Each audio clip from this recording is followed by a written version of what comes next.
Goeienaand aan al ons Bikerhub luisteraars. Dit is natuurlik 5de Februarie 2026. Kan julle dit glo? Ons is al in die tweede maand van die jaar. Soos Anthony nou vir my gesê het, ons moet alweer sê geseënde Kersfees. So, welkom by Suid-Afrika se sekuriteit en sekerheid.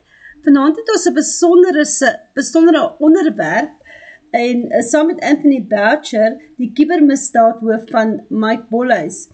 Nou ja, ons leef in 'n tyd waar tegnologie vinnig ontwikkel en saam daarmee kom nuwe gevare, kubermisdaad en die rol van kunsmatige intelligensie.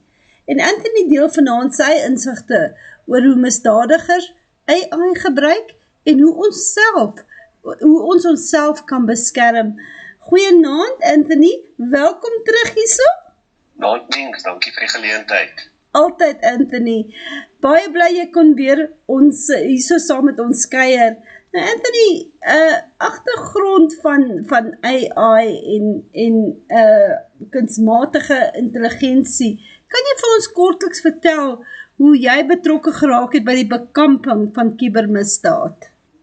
Ja, mens, kyk, as dit nou kom by die bekamping van kubermisdaad, dit kom nou al my lewe lank.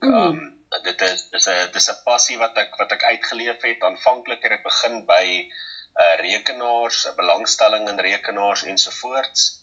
En stelselmatig het dit omgeskakel in IT wat dan nou internetdienste ensovoorts geword het. En so stelselmatig het ek in die bevegting van kubermisdaad betrokke geraak.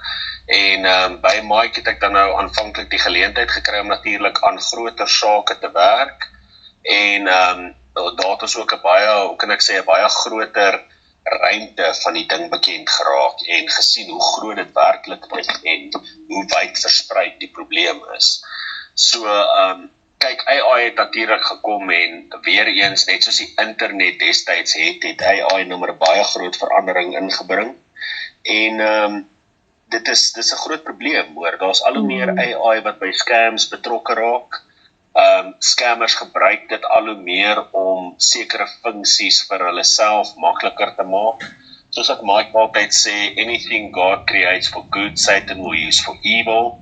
En dit is nou maar 'n ding wat ons sien. Jy weet, as jy vat, AI is aanvanklik gemaak om die mense werk 'n bietjie ligter te maak en om dit makliker te maak.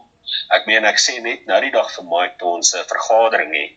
Toe sê ek vir hom, ek het net die vorige dag het ek deur 'n jaar en 'n half se bankstate van 'n baie besige instansie gewerk met die hulp van AI en dit het my 12 minute gevat om daai jaar en 'n half se bankstate te analiseer. Kan jy dit glo? Ja, jy kan dit nie dink nie, hoor. Dit is AI het 'n regtig 'n baie groot hulpbron geword in baie van die beroepe daar buite. En mens kan dit regtig gebruik vir die goed. En daar is regtig baie hulpvaardige middels wat nou geskryf word, programme ensovoorts wat regtig 'n baie groot verskil kan maak in 'n ou se lewe, wat vir jou tyd kan spaar, wat groot gekompliseerde probleme baie vinnig oplosbaar maak ensovoorts. Maar soos ek sê, jy weet, nou is daar ook nou maar diegene wat nou 'n geleentheid gesien het om dit te gebruik om mense te na te kom, om mense om die bos te lei. En ek het 'n kliënt wat net nou die dag toe laat weet sy vir my, sy word nou 80 jaar oud. En sy het nou gehoop ons het nou vir haar goeie nuus met haar verjaarsdag. Jy weet dat haar saak nou opgelos is. Sy het so 'n jaar terug omtrent, het sy ook maar deur middel van AI, het sy net so oor die 2 miljoen rand verloor in 'n scam. En dit was waar AI gebruik was om onder andere Elon Musk en Donald Trump te impersonate. Jy weet, sy was regtig onder die indruk dat sy besigheid doen met hierdie mense en dat sy geld belê by hulle instansies. En dit was baie goed gedoen. Die video's wat gemaak was waar Elon Musk fisies self sit en praat ensovoorts is so goed gedoen dat ek meen selfs, jy weet, party geleerde oë sou gesukkel het om die verskil op te tel. En dit speel 'n baie groot rol, jy weet, en dit word gebruik, soos ek sê, om mense om die bos te lei, om mense te kill uit hulle geld uit en nou deesdae onlangs sien ons dat dit selfs gebruik word om geliefdes se stemme na te maak ensovoorts. En al wat jy werklik nodig het, ek het self nou gesit en speel met dit en jy het so omtrent 30 sekondes van 'n persoon se stem oor die selfoon nodig. Met ander woorde, ek bel jou net en ek rekord jou stem terwyl jy met my praat. Ek het net so 30 sekondes nodig waar jy 'n paar sleutelwoorde sê.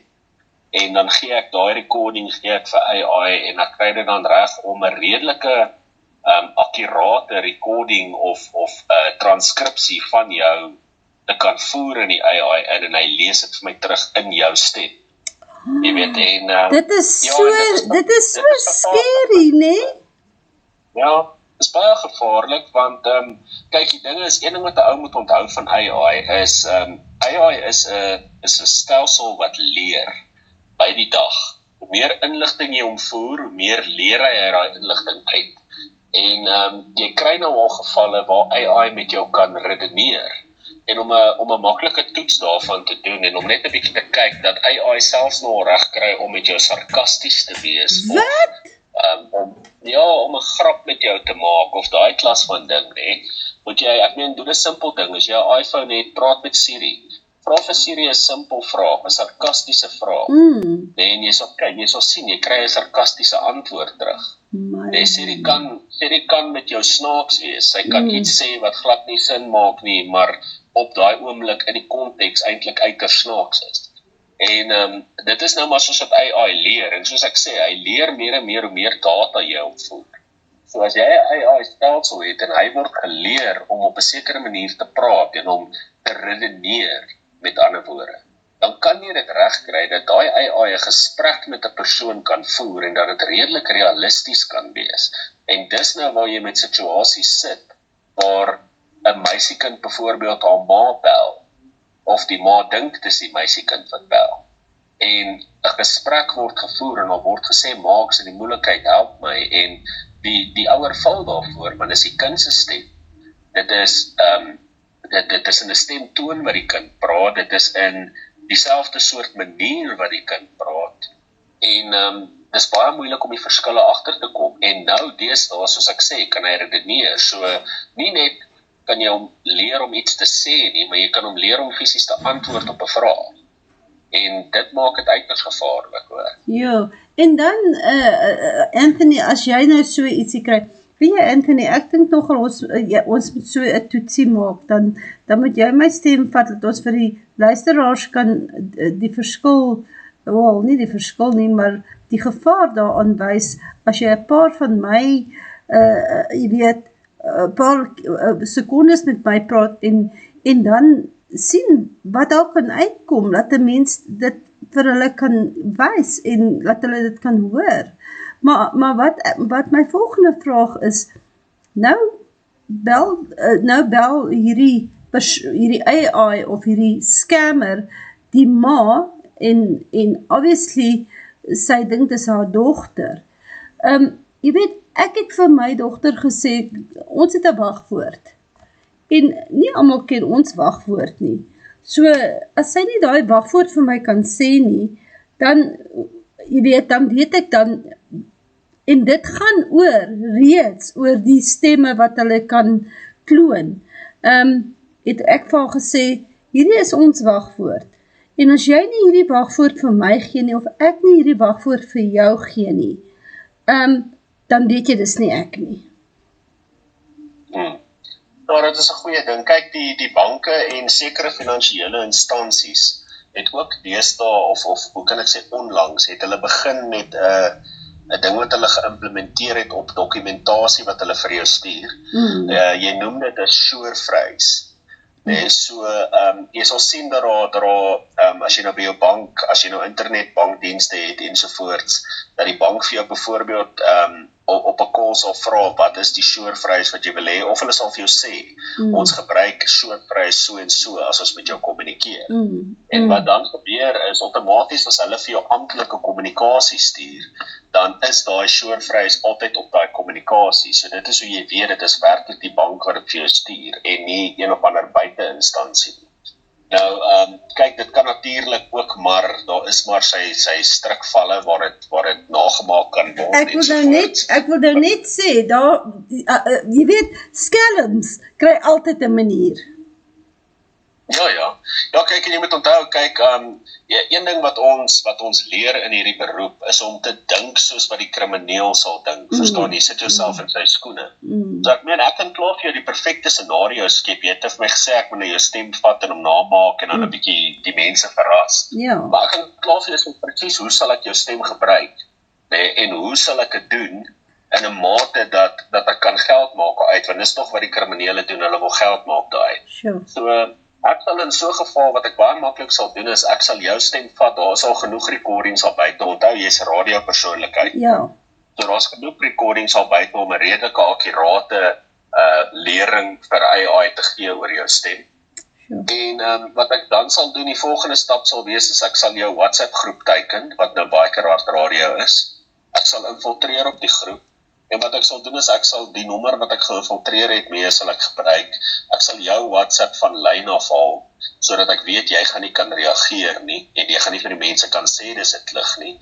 En die volgende stap sal doeteenvoudig wees om in jou stem op 'n voice recording iets in lyn te sit op die groep, dat Bikerhard het borge nodig, dringend vir 'n meisie wat 'n operasie nodig het. En net so 1, 2, 3, jy weet, sal daar 2 of 3 mense wees wat my privaat sal kontak, Ming sal met hulle praat, en Ming sal vir hulle vertel van die vreeslike hartseer storie, en hulle sal betalings maak, en as jy oor uitvee, het ek 'n paar Bikerhard luisteraars basies gekil uit 'n paar R1000 uit, en daar's geen meisie wat iets nodig het nie, en hulle het nooit met Mings gepraat nie.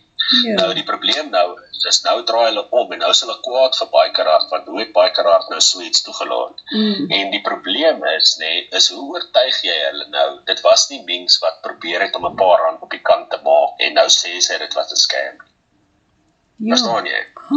Hoe draai jy dit nou om, en hoe sê jy, maar mense, dit was nie ek nie, want hulle gaan sê, maar Mings, jy dan in jou stem gesê, dit is jy. So, hoe is dit nie jy nie? So akkuraat is dit. Dis die ding, jy weet, en dit kan 'n stapie verder gevat word, ek sal eintlik daai video 'n bietjie kry, en ek sal hom vir jou stuur, dan kan jy hom dalk plaas op die groep as jy sou wou. Asseblief. Maar dit kan 'n stapie verder gevat word, waar jy fisies 'n video call kan doen, met so 'n persoon, en AI kan die persoon namaak in die video oproep. Live. Nie eers in 'n recording nie, dis live. So met ander woorde, nou hoor jy my nie net nie, jy sien my. So jy moet weet dis ek. Jy verstaan. En dit maak dit baie gevaarlik. Jo, ek is hoendervleis. Dis scary stuff daai wat jy nou van praat, hoor. Dit is, ja. En kyk, die ding is, soos ek sê, AI is 'n ding wat konstant leer. Hy leer vanaf die inligting wat jy hom gee en wat jy hom voer. Dis hoekom 'n ding soos, vat maar 'n AI wat mense redelik baie gebruik, is 'n ding soos ChatGPT.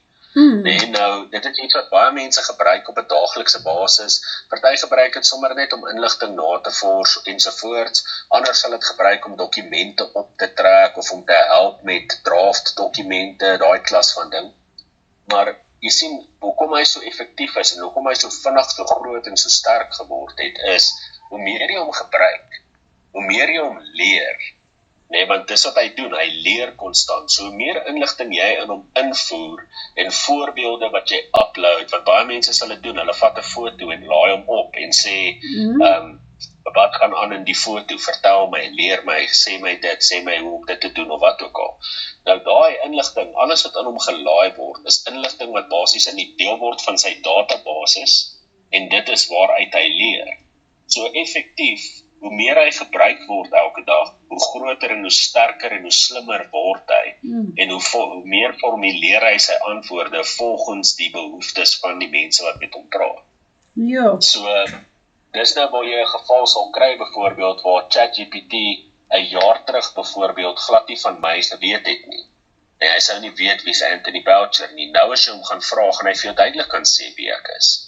En die rede daarvoor is iemand het al vir hom gevra wie ek is, hy het dit gaan opkyk, en omdat dit opgekyk is, het hy meer oor my geleer, en sodoende weet hy nou outomaties wie ek is. Daai inligting verskyn in die databasis, En jy kan maar daaraan dink as jou menslike brein, behalwe hy het nie die hoe kan ek sê, die valpunte of die swakpunte van die menslike brein nie, want as ek nou vir jou moet vra, hoor jy onthou vir my iets van 6 jaar en 7 dae terug, wat het 7 uur daai gebeur? Nee, dan gaan jy sukkel. As jy die datum gaan opkyk en jy gaan kyk na 'n paar verwysingspunte, dan gaan jy dalk onthou en dan gaan jy sê, o ja, dit is wat gebeur het. Nou die verskil met AI is daai inligting lê in 'n database, hy kan nie vergeet nie. Hy kan nie sukkel om te onthou nie en hy gaan ook nie lank vat om te onthou nie. Dis vinnig, dit is letterlik binne sekondes. So dis hoekom dit so effektiewe ding is en dis hoekom dit so gevaarlik raak en so slim raak. Dit klink amper soos 'n fiksie rolprent wat jy hier beskryf, Anthony. Dit doen nogal, nee, dit laat 'n mens half dink aan daai rolprente wat jy destyds gekry het met daai ou wat sukkel om te praat, wat the Terminator. Ja, dit klink so, en dan ook daai, dit was een gewees, kan nie onthou wie het hom gespeel nie, maar die computer het die hele wêreld oorgeneem, of ietsie van the eye, of ietsie so, dit was the eye, of ek kan nie eers onthou nie, maar dit klink soos fiksie wat jy hiervan praat, absoluut, en nou is dit op ons deurstoep, nee, dit is op ons drempel. Ja, dit is so, en jy weet, ek dink nie, persoonlik, die wêreld is gereed daarvoor nie.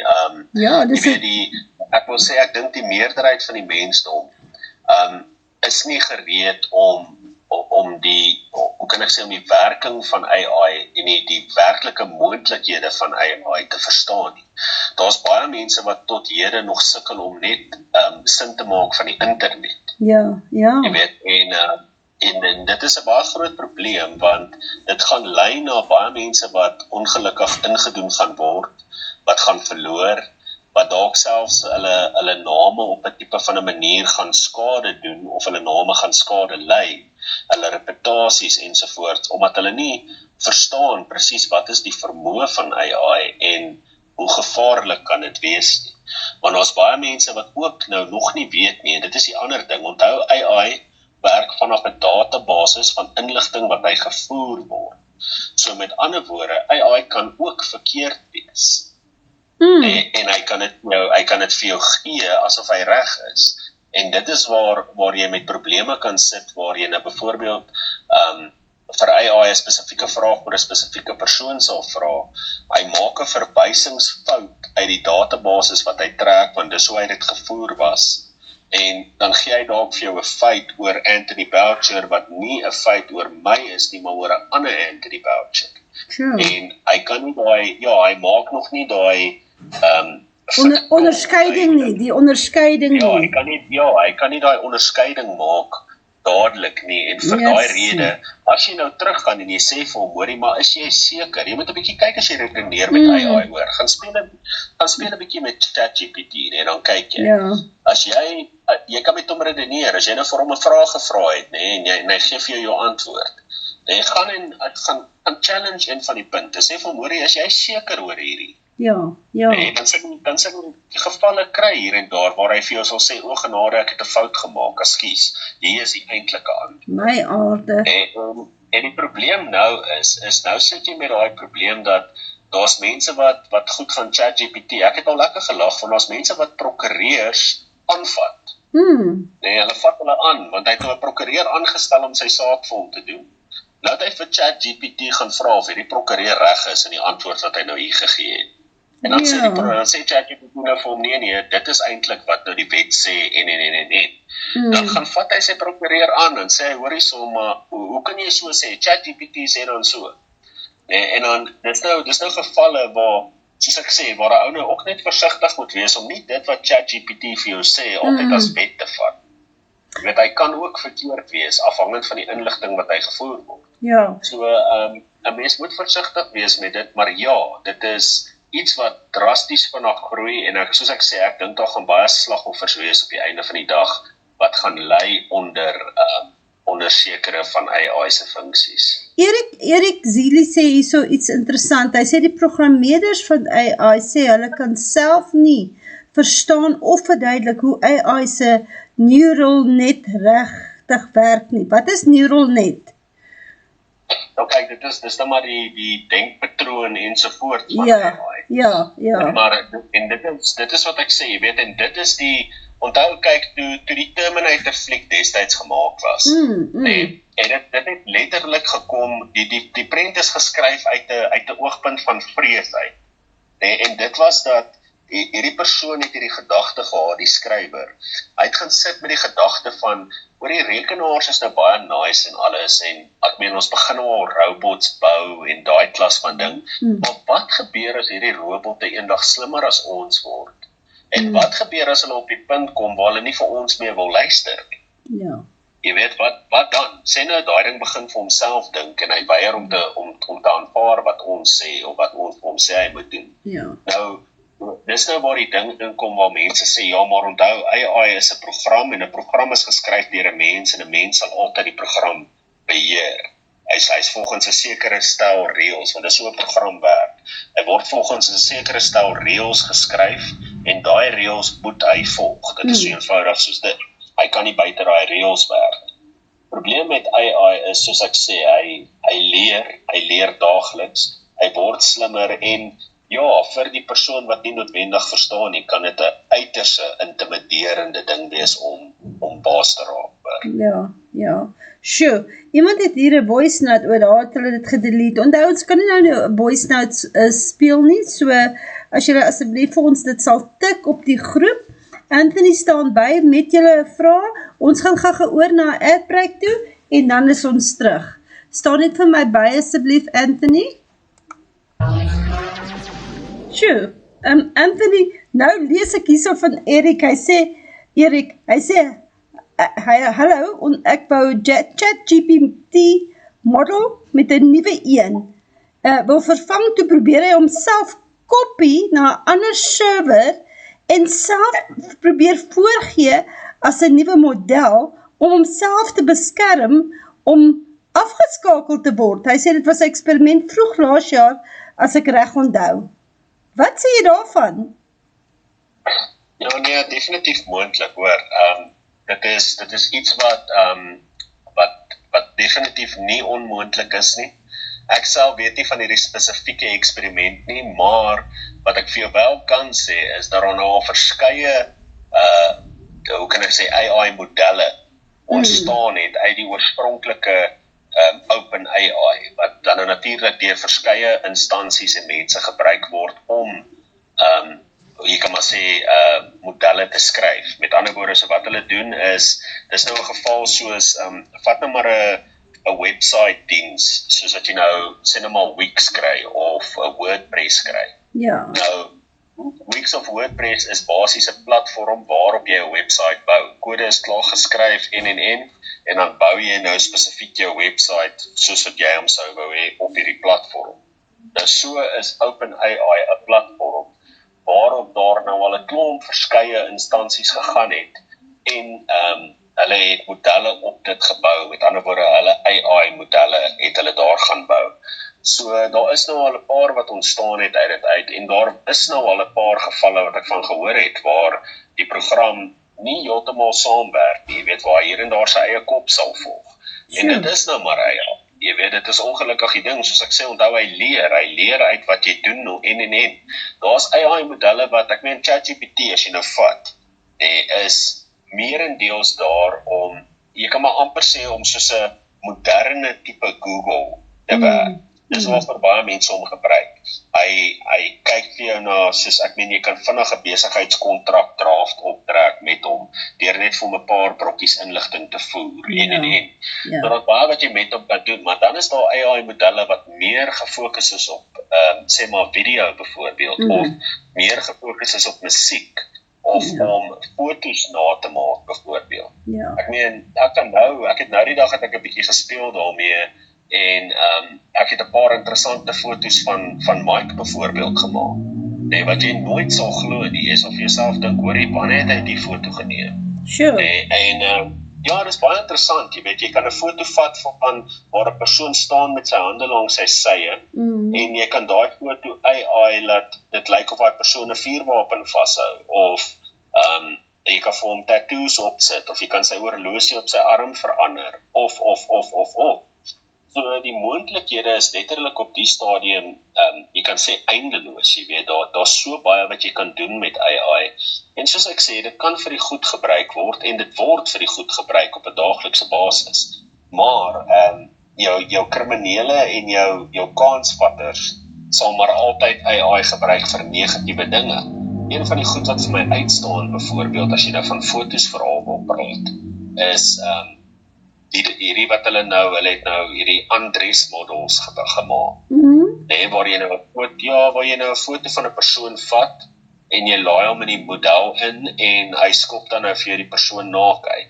Verstaan, so hy maak nou 'n lyf na, dis nou natuurlik nie die persoon se regte lyf nie, maar daar's van hierdie applikasies wat so goed en so hoe kan ek sê, so geloofwaardig is, nee, dat daar's nou al skoolkinders wat dit begin gebruik het om hulle klasmaats uit te trek, en daai klas van dinge, en daar's dit weer met, en dit is nou weer, ek meen, dis cybermisdaad, jy verstaan, dis misdadige optrede, maar hierdie apps is beskikbaar, en weet jy wat is my skokkend, nee, nou dat ons op daai onderwerp is, as jy gaan en jy gaan speel, ek meen, ek het nou die dag het ek sommer een van hierdie, is so simpel balletjie game, wat jy nou maar net skiet op jou foon, met 'n balletjie op verskillende klere, en daai klas van ding, dan moet jy nou die sekere klere by die ander klere kry, en nou sekere van hierdie speletjies het mos nou advertensies, wat so een keer elke 3 minute opkom, of wat ook al. Ja. Nou, jy sien fisies nou, as jy hierdie speletjies, want ek meen, en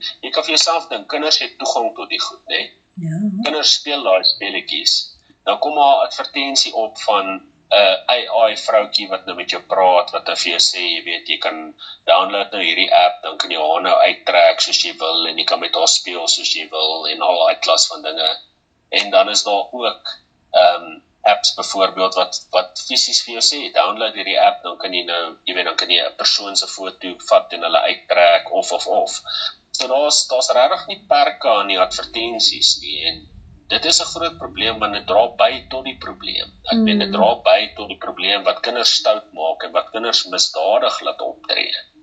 Jy weet, soos ek sê, AI het regtig sy positief en hy het sy negatief, en as die mense nie versigtig gaan benader nie, gaan dit regtig, die negatief gaan regtig die positief op die einde van die dag oorskry.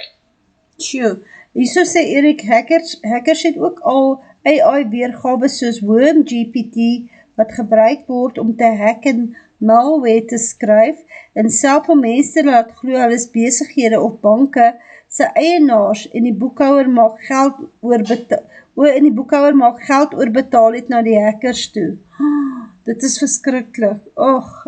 Dit is nee, dit is 'n ding wat dis 'n ding wat volop is. Hulle het so 'n paar jaar terug het hulle begin om dit manually te doen.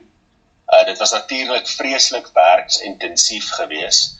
En wat gebeur het is jy sou jou syndikaat kry wat basies 'n bank website sou nodig hê vir 'n spesifieke rede, nee, om mense te call natuurlik. En wat hulle dan sou doen is hulle sou dan 'n persoon aanstel wat baie goed is met kode skryf en databasisse en hierdie persoon sou fisies betaal word om vir hulle 'n website te bou. Nee, nou, daardie was dan nou 'n ding wat as jy nou 'n goeie, ordentlike programmeerder gekry het, wat weet wat hy doen en wat bereid is om die skelmwerk te doen natuurlik teen betaling, dan het dit jou so 3 weke na 'n maand gevat, en dit sou so 'n syndikaat omtrent R20,000 gekos het, basies, om so 'n ding te bou.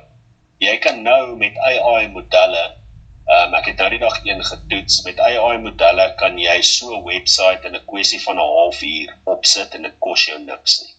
Sure. En dan kan ek enige bank, jy kan vir my sê, jy kan vir my sê, skryf gou vir my Facebook, skryf gou vir my 'n bank, skryf vir my X, skryf vir my wat ook al, nee, maak vir my Discovery se website na, of doen dit of doen dat. Nee, en ek voer hom die inligting, en hy gaan doen dit, hy kloon hom vir jou volledig. Jy weet, en dan sit jy met 'n werkende website wat goed genoeg sal wees om die ongeleerde oog te vang. Dit is, that's hair-raising, wat jy nou praat, dit is, ek het nie woorde nie, want ek is 'n leek, en wat ek hoor hierso nou is scary, dis baie scary.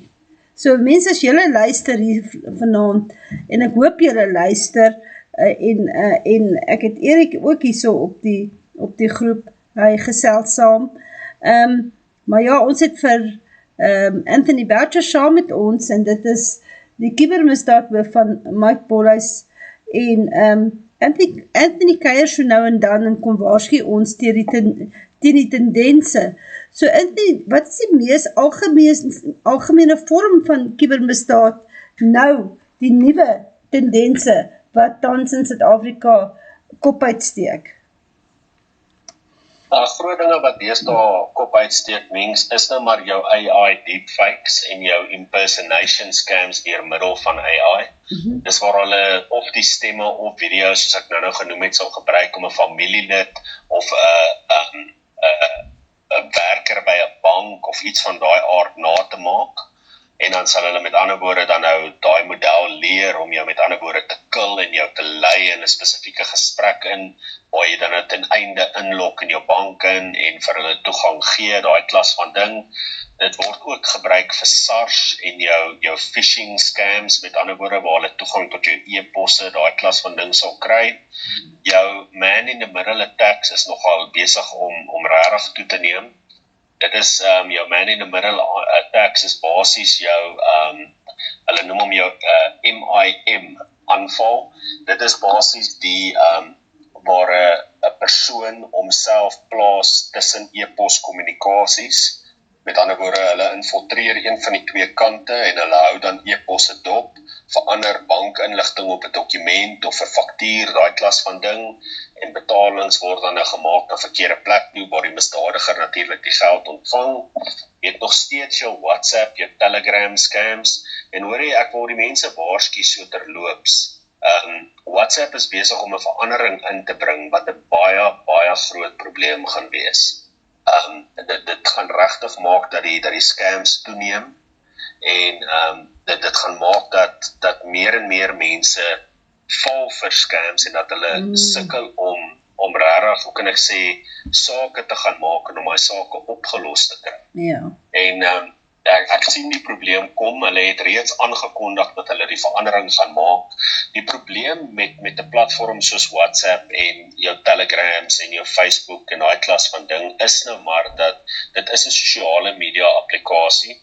Dit is 'n ding wat reg oor die wêreld bekend is en wat reg oor die wêreld gebruik word.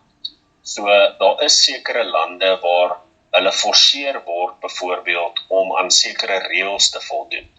Nou, om aan 'n privaatheidsreël en vereiste te voldoen, het WhatsApp nou besluit om die funksie beskikbaar te maak binnekort, waarby jy, wat nou die gebruiker is, 'n WhatsApp rekening kan hê en jou selfoonnommer kan wegsteek. So, die probleem daarmee is nou gaan jy net soos met Telegram, gaan jy sit met die probleem waar, sê nou maar, iemand het jou nog genader, hulle het jou nog gekil uit geld uit, of hulle het jou dreigement boodskappe gestuur, of, dan gaan jy, wat nou die standaard gebruiker is, gaan nie vir die polisie kan sê, hoor, dit het van hierdie selfoonnommer af verstaan, en dit is 'n baie groot probleem. Dit is 'n ding wat regtig 'n ou se nekhare kan laat opstaan. Kyk, ons het al reeds, omdat ons kyk nou maar vooruit vir hierdie soort van dinge, so ons het al reeds kan jy sê, oplossings in plek gesit vir daai soort van geval, en ons het al reeds die nodige sagteware ensovoorts aangeskaf om seker te maak dat ons daai tipe goed sal kan oplos. Maar, soos ek sê, die standaard gebruiker daar buite mag homself dalk bevind in 'n baie moeilike posisie, en as hulle nie weet hoe om dit te hanteer nie, kan dit lei na baie groot moeilikheid. Want jy kan net vir jouself dink, as die persoon sy selfoonnommer kan wegsteek, wat sê jy vir die polisie as jy daar kom? Verstaan, op die stadium kan jy ten minste vir hulle sê, reg, hierdie persoon het my 'n doodstreigement gestuur en dit kom van hierdie selfoonnommer af. Ja. Of die ontvoerders wat my pa ontvoer het vir my die losprys boodskap gestuur op WhatsApp en dit kom van hierdie nommer af. Dit gee vir hulle darm iets om op te volg, iets om te gaan kyk na. En die probleem nou is as daai infrastruktuur nie in plek gaan wees om hierdie probleem te bekamp nie, dan gaan jy regtig met 'n baie groot probleem sit. En AI maak dit nou natuurlik nog moeiliker. Weer eens. Jy weet, so privaatheidsreëls ensovoorts dra by tot 'n baie groot probleem. Dit is iets wat ons op 'n daaglikse basis wat vir ons, hoe kan ek sê, uitdagings bied wat nie noodwendig daar behoort te wees nie. Ons stem natuurlik nie saam met baie van hierdie reëls nie, want dit maak dit doodeenvoudig vir die krimineel makliker om homself weg te steek en dit maak dit makliker om te vermy dat hy gevang sou word. Ja. So dit dra by tot die probleem en nie tot die oplossing nie. So dit is regtig iets wat ons baie sterk oor voel en wat ons baie sterk oor skryf. Jy weet, jy gaan sien dat ons is besig met 'n baie groot projek daaroor om die mense te waarsku en om juist seker te maak dat mense meer versigtig is. En jy moet onthou, kyk, die twee grootste probleme wat bydra tot finansiële verliese, waar mense deur misdaad geld verloor in Suid-Afrika en eintlik reg oor die wêreld, is eerstens onkundigheid en tweedens gierigheid. Jy weet, so onkundigheid is 'n baie groot probleem en ons probeer om dit te bekamp deur middel van ons projekte. Ons probeer om mense soveel as moontlik te leer en ek meen deur radioprogramme soos hierdie ook. Jy weet, as mense regtig die tyd vat en regtig 'n bietjie sit en luister en lees, dan kan hulle dalk net iets raak lees of iets raak luister waar hulle, jy weet, wat hulle help die volgende dag. Hulle beskerm, ja. Sure. Erik sê Google het gewaarsku om nie foto's of images van vreemde WhatsApps om oop te maak nie. Dit kan 'n hack toelaat om jou foon oor te neem. Hy sê dit was die week. Hierso het hy iets hier geskryf, hierso gepost, a WhatsApp bug lets malicious media files spread. Hoe geloofwaardig is daai ding wat die rond te doen, Anthony, van WhatsApp? Kyk, in terme van die bug, ja, as daar 'n bug is wat dit toelaat en daar's 'n, want kyk wat 'n bug op die einde van die dag maar is dit is 'n fout in die kode van die program. Met ander woorde, as daar, en dit onthou, dit is wat hackers die beste doen, is hulle, soos hulle in Engels sê, hulle exploit die foute. Jy weet, so, hulle gaan soek 'n fout in 'n program en hulle kyk byvoorbeeld wat hulle kan doen om daai fout uit te byt, om iets, met ander woorde, toe te laat wat nie noodwendig deur die program toegelaat sal word nie. Ja. So WhatsApp oor die algemeen is hulle servers is oor die algemeen gestel om metadata van enige media files af te haal. Met ander woorde, wat sal gebeur is, kyk, as ek nou vir jou 'n foto neem met my selfoon, dan kan jy nou gaan op my foon, op die foto se properties, en jy kan byvoorbeeld sien reg, hierdie foto is geneem met 'n Samsung S22 op die 22ste Januarie, 4:00 die middag, en hier en daar as location permissions aan was, kan jy self sien waar ek gestaan toe ek die foto neem. Probleem is, soos ek sê, WhatsApp is gestel om metadata te verwyder. So met ander woorde, as ek vir jou 'n foto stuur oor WhatsApp, dan verwyder hy daai metadata, so nou kan ek nie meer sien wanneer is hy geneem of met watse foon of waar het jy gestaan nie. Oh, that's good. Hierdie spesifieke bug, met ander woorde wat hy doen is hy byt 'n probleem uit in daai metadata verwydering, en wat hy nou doen is hy laat met ander woorde toe dat daardie metadata op sekere funksies en in sekere gesprekke, met ander woorde soos hulle hier sê group chats, dat hy met ander woorde op 'n group chat wel toegelaat word. En wat dan gebeur is daai metadata versprei, en kyk, as metadata deur kan gaan, wat dan kan gebeur is executable program files kan deurgaan. Nou in plain Afrikaans, al wat dit beteken is, met ander woorde, waar ek vir jou byvoorbeeld in die ou dae 'n link kon stuur en jy moet op hom klik en dan moet jy sê ja en jy moet dit en dat doen. Wat dit basies beteken is, nou kan ek vir jou iets stuur wat outomaties oopmaak en wat nie noodwendig nodig het dat jy op hom klik nie, verstaan? So, maar kyk, dit sal bitter vinnig reggemaak word, dit is 10-10 al klaar reggemaak. Hulle is op al baie vinnig om hierdie soort van bugs uit te sorteer, redelik vinnig, maar daar's daai konstante geveg tussen lig en donker as dit by programmeerders kom. jy sit aan die een kant met jou mense wat 'n program skryf en wat alles doen wat hulle kan om daai program so veilig en versekerd as moontlik te maak. En dan sit jy aan die ander kant met jou groepie hackers byvoorbeeld wat alles in hulle vermoë probeer om vir swakpunte te soek.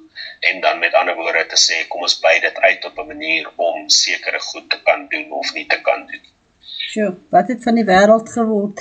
Anthony, as jy 'n sekere saak anoniem moet beskryf aan ons luisteraars, wat julle tans, of julle opgelos het, of tans mee besig is, wat uitstaan, wat een sal dit wees? Genade mens, daar's so baie van hulle. Ja. Jy weet, ek kan net die top 5 wat ek kan tel, kan ek vir jou sê dat dit mense oor die ouderdom van 70 jaar oud is, wat in totaal meer as 50 miljoen rand al verloor het. Soos ek sê, dis net die top 5. En dis jou alledaagse ooms en tannies hier in Suid-Afrika. En dit is deur middel van internet-scams, en baie van dit is beleggings-scams. So, jy weet, ek kan doodeenvoudig sonder om in die detail in te gaan, kan ek weer eens sê dat die grootste probleem by hierdie klas van goed lê by onkundigheid en gierigheid. Ek voel dat jy weet, enige persoon wat 'n ouer het, met ander woorde iemand wat gestel nou maar oor die ouderdom van kom ons sê 60 jaar oud is en wat nie ordentlik weet hoe hulle selfoon werk nie. En weet jy wat, daar's niks fout daarmee nie, nee, daar's niks snaaks daaraan om te sê hoor jy 'n oomie van 60 jaar oud of 65 jaar oud. Tegnologies gestremd is, ja. Ja, dat hy net weet hoe om WhatsApps te stuur en hy weet nie regtig veel meer van sy foon nie. Daar's niks fout daarmee. Nee, dit is nou maar wat dit is, verstaan? Daai oomie kon weer goed gedoen het in sy tyd wat ek nooit sou kan doen nie. Verstaan? So dit is, soos ek sê, daar's niks om aan skaam te kry of enigiets nie, maar ek voel dat mense wat weet dat hulle ouers het en veral as hulle weet dat daar beleggings is in daai klas van ding, hulle moet daai ouers op 'n manier waarsku in die eerste plek. Hulle moet vir hulle die nodige inligting gee en hulle moet een van twee goed doen. Hulle moet hulle of oplei om hulle selfone te kan gebruik en dat hulle weet wat is die werklike vermoë van daai selfoon. En as hulle sien dat dit nie moontlik is om hulle op te lei nie, moet hulle intree en sê, maar ons gaan 'n vorm van beheer wegneem daar. Verstaan, sodat hierdie persoon nie byvoorbeeld al sy geld sal kan verloor in 'n enkele transaksie waar daar 'n scam betrokke was. Verstaan, dis die verantwoordelikheid van elke persoon daar buite om seker te maak dat hulle opgelei genoeg is om hierdie soort van goed te kan keer en te kan verhoed. En dan die ander ding is gierigheid. Nou, gierigheid is 'n moeilike ding om te beheer of om weg te vat, want mense is nou maar, veral in vandag se dae, en ek dink veral mense wat 'n bietjie ouer word, mag dalk 'n bietjie van 'n meer van 'n dringendheid hê om ekstra geld te probeer maak, of om die bietjie geld wat hulle het, 'n bietjie meer te probeer maak. Ja. En dis nou waar hulle val vir die probleme of vir die scams wat voorgelê word aan hulle, waar daar gesê word, gee my 2 miljoen en ek gee vir jou oor 6 maande 4 miljoen terug. Verstaan? Nou, die probleem is dit is doodeenvoudig te goed om waar te wees. Sure. En ja, dit is waar dat daar is mense wat deur die internet skatryk geword het. Maar dit is geïsoleerde gevalle waar daardie mense, ek meen, dit is soos om die lotto te wen, verstaan, dis een van daai 1 in 'n miljoen gevalle, waar jy doodeenvoudig net baie gelukkig was en jou idee het gewerk. Dis nie te sê, dit is iets wat herhaal kan word nie, en dis nie te sê dat, as daar nou hierdie vreemdeling is, want weet jy, dit gaan my verstand te bowe mix. Nee, ek kan nou na my 80-jarige buurman te loop, nee, en hier is nou maar, kan ek sê, dis letterlik net 'n voorbeeld, want ek dink my buurman is 80 nie, nee, maar ek kan nou my 80-jarige buurman te loop, ek gaan vir hom sê, oom, kyk hier het ek 'n dik leer, dis my besigheidsplan, nee, oom ken my nou al 12 jaar, ek het voor hom groot geword, nee, hier is my besigheidsplan, ek weet oom met 'n paar rand, gee my 1 miljoen rand, nee, dan vat ons hierdie geld, ek belê dit in hierdie besigheid, en ek gee vir oom 'n baie goeie 'n return op jou investment. Opbrengs, ja. Nee, en weet weet jy wat gaan nou oom vir my sê, nee. Ek kan sommer so, as ek nou so vinnig moet dink, kan ek aan 2 of 3 verskonings dink, nee. Een van die eerste goed gaan wees, o, jene my seun, nee, daar's nie geld nie. Daar's nie geld nie, my geld is vas, of nee jong, ek kan nie nou by die veld uitkom nie, want die tannie het nou dit en dit gedoen, of daar sal altyd een of ander verskoning wees. Ja. Maar nou kom daar 'n vreemde persoon wat hierdie oom in sy lewe nog nooit gesien het nie. Nee, want hy het nog nooit hierdie persoon se hand geskit nie. Hy het hom nie voor hom gesien groot word nie, niks nie. Dis 'n wild vreemdeling op Facebook nader hierdie oom en dan sê hy, hey, gee my 4 miljoen, as ek vir oor 2 weke 8 miljoen terug. Hierdie is 'n fantastiese gedink. Dan sê die oom, right, waar betaal ek dit vir jou in? Wow. En dit gaan my verstand te bowe. Myne ook. Ja. Soos ek sê, dit is 'n vorm van gierigheid. Jy weet, en dit is ek voel dit is 'n vorm van gierigheid en dit is 'n kombinasie van gierigheid en onkunde. Ja. En dit is ook iets wat mense sal moet kyk na. Ek meen, jy kan nie daai soort van kanse vat nie. En jy kan veral nie deesdae deur iemand net op die internet te ontmoet en geen verdere ondersoek te doen, geen verdere verifikasie te doen, kan jy nie gaan en sê, hoorie, maar kom ek vertrou jou met my geld nie. Dit werk dood eenvoudig nie so nie. Anthony, as daar 'n oom en tannie is wat luister nou vanaand en hulle word nou genader deur so 'n instansie of wat ook al, hulle kan mos nou julle kontak sodat julle die ondersoek vir hulle kan doen om vir hulle te sê, dit is legit of nie, is ek reg? Dit is so, mens, en weet jy, ons sê vir die mense ook, en dit is iets wat baie mense nou vir my gesê het, my genade, ons het nie geweet julle doen dit nie, maar ons doen verifikasie ondersoeke ook, en weet jy wat, die bonus van so ondersoeke is, in die eerste plek, kos hy jou 10 maal goedkoper, nee, want onthou, nou hoef ek nie jou geld te gaan soek nie, al wat ek moet kyk is jou geld veilig waar jy dit wil sit, alright. So jy het, in die eerste plek het jy nog nie jou geld verloor nie. In die tweede plek het jy nog nie jou reputasie of enige iets skade gedoen nie. Jy het nog nie jouself op enige manier in die skaamte gebring nie. So, al wat daai persoon hoef te doen, as daai oom of tannie nou luister, is, as jy met 'n geleentheid gepresenteer word, en jy voel baie sterk daaroor, en jy dink by jouself, weet jy wat, hierdie is regtig iets wat ek dink ek moet doen. Al wat jy moet doen is, vat net daai 2 dae, dit gaan niks maak nie, vat net daai 2 dae en sê, luister, kom ek bel eers hierdie mense, kontak ons en sê, luister, doen vir my 'n verifikasie ondersoek, en sê vir my, is hierdie mense regtig legit? Kan ek my geld by hierdie mense sit? Is dit veilig? En gaan ek die opbrengs kry wat ek moet kry? Ons gaan en ons doen 'n verifikasie ondersoek, ons kom terug na jou toe met 'n volledige verslag en ons sê vir jou, luister, hier is die situasie, soos wat hy is, alles is geverifieer, ja, dis veilig, of nee, bly weg. En as dit 'n geval is waar jy moet wegbly, waar ons vir jou sê, nee, dis nie veilig nie, dan het jy net daai geld wat jy betaal het om die verifikasie ondersoek te verloor, en jy het nie jou belegging van 2 miljoen rand gaan verloor. Ja. Anthony, weet jy dat hierdie is 'n onderwerp wat ons nog lank kan oor gesels, maar ons tyd het uitgeloop, maar voordat ons groet, en ek wil graag hê, jy moet asseblief terugkom vir deel 2, en soos daar nuwe tendense plaasvind, moet ons daaroor praat, dat ons die mense kan bemagtig, om nie dom dinge aan te vang nie, maar as jy moet nou vir die luisteraar sê, wat is die 3 belangrikste dinge wat gewone mense kan doen om hulle self teen kubermisdaad te beskerm? Mens, ek sal sê die 3 belangrikste dinge is iets wat Mike altyd sê. Mike sê dit altyd in 'n sin. En dit is identifikasie, verifikasie en 'n risikoanalisering. Nou, Mike sal altyd sê identifikasie, evaluasie en 'n risikoanalisering. Nou, verifikasie en evaluasie kom maar op dieselfde ding neer. Maar dit is iets wat jy moet doen met absoluut enige iets wat oor jou pad kom, as dit deur 'n selfoon of 'n rekenaar kom, en eintlik maar met enige iets anders in die lewe, maar omdat ons op die onderwerp is, as jy, soos ek sê, gepresenteer word met iets oor die rekenaar, of oor die selfoon of op sosiale media of enigiets van daai aard.